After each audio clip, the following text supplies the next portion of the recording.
यानी शिवपुरी छोटा सा कस्बा है ग्वालियर के पास।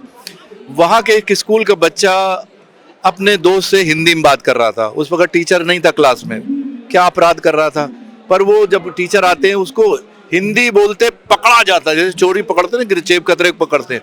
फिर उसको सजा दी जाती कि 8 पेज वो लिख के लाता घर से, I will not speak in Hindi. ये बहुत दूर की घटना नहीं, अभी 2-3 साल पहले की बात है भारत में। तो ऐसे देश में जहाँ बच्चे जो है पब्लिक स्कूल्स में, जहाँ हिंदी बोलना मना है, पढ़ना मना, वहां से वो बच्चे निकलते हैं, हिंदी के संस्कार कहाँ से आएंगे? वहां से कहानी शुरू हो जाती है और ये फिर चलती जाती है दूर दूर तक। तो ये जो आप सवाल कर रहे हैं, वो तो एक बहुत लंबी लड़ाई हिंदी ने लड़ी है, वहीं से पहुंचा। जैसे ये लड़ाई मैं बताऊं आपको, शताब्दी एक्सप्रेस में हिंदी का अखबार नहीं मिलता था पहले, या एयर इंडिया की, इंडियन एयरलाइंस में हिंदी का अखबार नहीं मिलता, लड़ाई करनी पड़ी।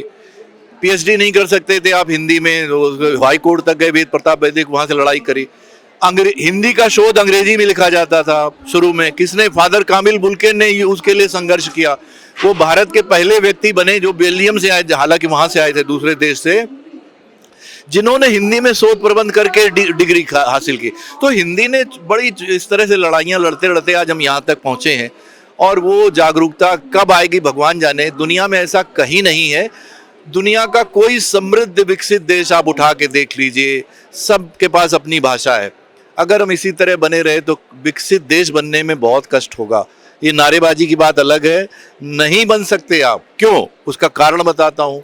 अगर आप किसी देश का राजकाज ऐसी भाषा में चलाएंगे जिसको 90% लोग नहीं जानते, अंग्रेजी जानने वाले मालूम कितने भारत में? बमुश्किल 7-8% होंगे जो अंग्रेजी पढ़ लेते हैं, लिख लेते हैं, समझने वाले थोड़े बहुत आ जाते, समझने को तो मेड भी समझ ली, थोड़ा बहुत रिक्शे वाला समझ, वो नहीं कह रहा हूँ, लिखने पढ़ने वाले 8% होंगे मैक्सिमम। तो ऐसी भाषा में राजकाज चलाएंगे, नहीं चल सकता। किसी दल को ले आओ, किसी प्रधानमंत्री को ले आओ, ये सारी योजनाएं बनती हैं और नहीं पहुंच पाती वहां तक, क्योंकि हमारी, तो इसलिए ये बड़ा जो आप सवाल कर रहे हैं बहुत बड़ा सवाल है। और ये भारत वाले कब जागेंगे, हिंदी वाले कब जागेंगे? 100 करोड़ लोग हिंदी समझ सकते हैं और 60 करोड़ लोग हिंदी यानी पढ़ लिख सकते हैं। लेकिन होता क्या है, कितने अखबार कितने में छपता है आपको पता है?